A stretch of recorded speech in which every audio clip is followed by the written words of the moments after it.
দেখলাম আমাদের mister home minister বলেছেন যে গণভোট বৈধ। শুনেছেন কালকে উনি আইনের একটা নীতি আছে, এটাকে বলে ফ্যাক্টাম ভ্যালিড। আপনারা দেখবেন একটা ইংরেজি শব্দ এখানে উনি ব্যবহার করেছেন, এটা মূলত ল্যাটিন শব্দ ফ্যাক্টাম ভ্যালিড। ফ্যাক্টাম ভ্যালিড মানে হলো এটা যেটা আসলে বৈধ না কিন্তু হয়ে গেছে তাই বৈধ। কেমন কি? যেমন আপনি অপ্রাপ্ত বয়স্ক একটা ছেলে একটা মেয়ে বিয়ে করে ফেলেছে, সন্তানের জন্ম হয়ে গেছে, আইনে বলা আছে 18 বছর আর 21 বছর, কিন্তু বিয়ে করে ফেলেছে 15 বছর আর 17 বছর। বিয়েও করে ফেলেছে, সকলে দাওয়াত খেয়ে ফেলছে, অনুষ্ঠানও হয়ে গেছে, সন্তানের জন্ম হয়ে গেছে। এই ক্ষেত্রে আমাদের আইনে একটা নীতি বলে, এটাকে বলে ফ্যাক্টাম ভ্যালিড। ফ্যাক্টাম ভ্যালিড হলো বিয়ে যেহেতু হয়ে গেছে, সকলেই যেহেতু মেনে নিয়েছে এবং যেহেতু সন্তানের জন্ম নিয়েছে, আইন অনুযায়ী 18 এবং 21 বছর না হলেও এই বিয়েটা বৈধ বিয়ে। তো বাংলাদেশের এই পার্লামেন্ট যে গণভোট হয়েছে উনি কালকে স্বীকার করেছেন, প্রথম দেখলাম ফ্যাক্টাম ভ্যালিড হয়েছে। ফ্যাক্টাম ভ্যালিড যদি স্বীকার করেন তাহলে অবশ্যই আপনাকে সংবিধান সংস্কার পরিষদের মিটিং ডাকতে হবে। কারণ কি, কেন ডাকতে হবে? কারণ এখানে দেখেন ফ্যাক্টাম ভ্যালিড স্বীকার করে তো বিপদেই পড়ছে, আমরা এটা নিয়ে এখন অনেক কথা বলবো। দেখেন, গণভোটে উপস্থাপিত প্রশ্নের উত্তর প্রদত্ত সংখ্যাগরিষ্ঠ ভোট সূচক হইলে কি হবে? তো স্বীকার করছেন তো গণভোট হয়েছে, বলেন এটা বৈধ তো। কালকে দেখবেন বারবার বলছেন বৈধ তো ফ্যাক্টাম ভ্যালিড এই কারণে বৈধ তো ফ্যাক্টাম ভ্যালিড যদি বৈধ হয় তো পরবর্তী কাজ কি আপনাদের কাজ হলো গণভোটে উপস্থাপিত প্রশ্নের উত্তরে প্রদত্ত সংখ্যাগরিষ্ঠ ভোট সূচক হইলে কি করবেন? নির্বাচিত প্রতিনিধিদের সমন্বয়ে একটি সংবিধান সংস্কার পরিষদ গঠিত হইবে। তাহলে এখন গঠন করেন, এখন ডাকেন। বলছেন তো বৈধ, তাহলে ডাকেন না কেন? এখন ডাকতে হবে। যদি না ডাকেন তাহলে আপনি এটাকে নিজের বিরুদ্ধে নিজে অবস্থান নিতে হবে। আশ্চর্য কাণ্ড কারখানা। আরেকটা, আমার সময় শেষ, আর অল্প কথা বলি, আমি শেষ করে দিচ্ছি। দেখেন, খুবই আশ্চর্যজনক ব্যাপার।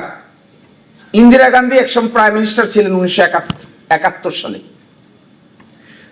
থাকা অবস্থায় রাজনারায়ণ নামে এক লোক ছিল, তার সঙ্গে ইলেকশনে দাঁড়ায়। ইলেকশনে দাঁড়ানোর পরে ইন্দিরা গান্ধী জিতে যায় 11,173 ভোটে ইন্দিরা গান্ধী জিতে যায়। তখন তিনি প্রাইম মিনিস্টার। রাজনারায়ণ গিয়া হাইকোর্টে মামলা করে যে ভুয়া ইলেকশন করে ইন্দিরা গান্ধী আমার হারাই দিচ্ছে। হাইকোর্ট বলে কথা ঠিক, ইলেকশন ভুয়া, ইন্দিরা গান্ধী ভোট জালিয়াতি করে রাজনারায়ণকে হারিয়ে দিয়েছে। এর বিরুদ্ধে ইন্দিরা গান্ধী প্রাইম মিনিস্টার তখন সুপ্রিম কোর্টে আপিল করে। সুপ্রিম কোর্টে আপিল করলে পরে সুপ্রিম কোর্ট আপিল পেন্ডিং থাকা অবস্থায় ইন্দিরা গান্ধী সংবিধান পরিবর্তন করে গেল। যেহেতু প্রাইম মিনিস্টার, ভারতের ইতিহাসে সবচাইতে চাতুরীপূর্ণ কাজ এটা। তার বিরুদ্ধে মামলা, হাইকোর্টে মামলা হেরে গেছে। এই সময় সংবিধান সংশোধন করে বলতেছে নির্বাচন নিয়ে কোনো আইন কিংবা কোনো আদালত কোনো ধরনের কোনো আদেশ দিতে পারবে না। সুপ্রিম কোর্ট বলছে এই যে সংশোধনী আপনি করলেন, সংশোধনী করে এই কথা বললেন যে কোনো আদালতে প্রশ্ন উত্থাপন করা যাবে না, এই সংশোধনীকে বাংলাদেশে ভারতের সুপ্রিম কোর্ট অসাংবিধানিক ঘোষণা করে দিল। ইন্দিরা গান্ধী কিন্তু তখন সিটিং প্রাইম মিনিস্টার। একটা বিরাট ক্রাইসিস দেখা দিল। আমার মনে হয় এখন আমাদের আদালতে যে জিনিসটা পেন্ডিং আছে, গতকালকে ওনারা বলেছেন যে আদালতে পেন্ডিং আছে, আগামী 19 তারিখে আদালত খুলবে। খোলার পরে আমরা আশা করছি সংবিধান সংস্কার বাস্তবায়ন আদেশের প্রশ্ন উত্থাপিত হবে। যদি বাংলাদেশের আদালত তার মেরুদণ্ড সোজা করে দাঁড়াতে পারে তাহলে এই ক্ষেত্রে তাদের উচিত হবে সরকারের বিরুদ্ধে রায় দেওয়া। গণ অভ্যুত্থান কি সংবিধান মেনে হয়? জগতে কোথাও শুনছেন কেউ এই কথা বলে যে গণ অভ্যুত্থান হয়েছে সংবিধান মেনে? সংবিধান মেনে তো গণ অভ্যুত্থান হয় না। গণ অভ্যুত্থান হয়েই তো বাইরে থেকে, এবং একইভাবে এখানে বাইরে থেকে হয়েছে। এখন এটাকে আদালতের সাবজেক্ট ম্যাটার বানিয়েছেন। আমি আপনাদেরকে লাস্ট অনুরোধটুকু এটাই করার, আমার কনক্লুশনটা এটা যে যদি গণভোটের ফলাফল মেনে নিয়ে সংবিধান সংস্কার সভার বা পরিষদের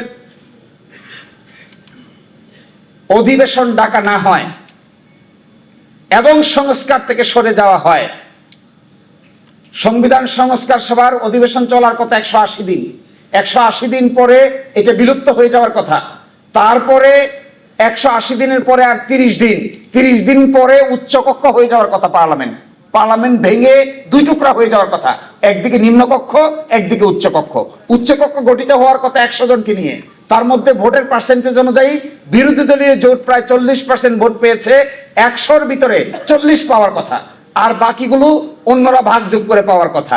এই কর্মকাণ্ড যদি আপনারা প্রদর্শন না করেন আর গণভোটের রেজাল্টটা মেনে পরবর্তী পদক্ষেপ যদি না নেন, তাহলে এটা হবে বাংলাদেশের ইতিহাসে, আমার মনে হয় বাংলাদেশ না, আমি এখানে 26টা দেশের নজির নিয়ে আসছিলাম, এত কিছু বলার এখানে চান্স নাই, একেবারে সুইজারল্যান্ড থেকে শুরু করে সর্বশেষ শ্রীলঙ্কা পর্যন্ত এই 26টা দেশে একটা উদাহরণ নাই যে পৃথিবীতে মানুষ গণভোটের রায় মানে নাই, এইরকম কোন উদাহরণ দুনিয়ার ইতিহাসের একটাও নাই। তো আমি আপনাদেরকে অনুরোধ করব, আপনাদের উচিত হবে, আমাদের সকলের উচিত হবে এই গণভোটের রায়টা আপনারা মেনে নেবেন। You will comply with the referendum, and according to the referendum you will comply with the other provisions of the order, and you will call for some constitutional reform. অ্যাসেম্বলির মিটিং ডাকবেন, সেই মিটিং 180 দিনের মধ্যে শেষ করবেন, শেষ করার পরে দ্বিকক্ষ বিশিষ্ট পার্লামেন্ট হয়ে যাবে, সংস্কারগুলো বাস্তবায়ন করবেন, গণভোট ইমপ্লিমেন্টেড হবে, তখনই বাংলাদেশ একটা নতুন যাত্রার সূচনা হতে পারে। আর যদি তা না হয় তাহলে যেই লাউ সেই কদুই থেকে যাবে, আরেকটা সাংবিধানিক ক্রাইসিস তৈরি হচ্ছে, অনাস্থার ক্রাইসিস তৈরি হচ্ছে, কোর্টে গিয়ে ক্রাইসিস তৈরি হচ্ছে। আমি খুব অবাক হই, এই রাজনৈতিক প্রশ্নের সমাধান তারা কোর্টে নিয়ে গেছে।